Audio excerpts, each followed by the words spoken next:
This is a 2003 Yamaha YZ450f.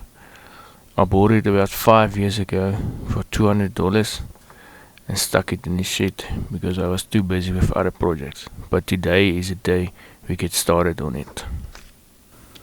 This is the first 450cc engine that Yamaha has built, and it produced about 52 horsepower.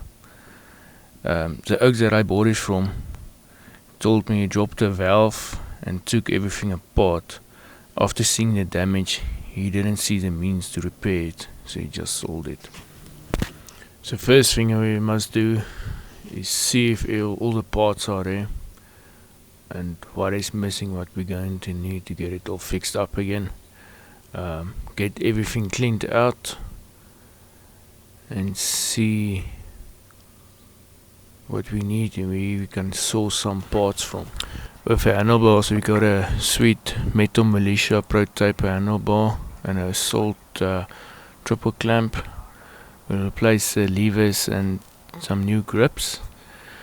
Air filter must definitely be replaced with all the other filters. Looks like all the plastics are there. Clean everything out. We get a new conrod kit and replace all the bearings in the sub. With the radiators, we will send them away to be cleaned and pressure tested. Here's a cylinder with a drop valve. We get all new valves, replace 1 or 2 valve seats.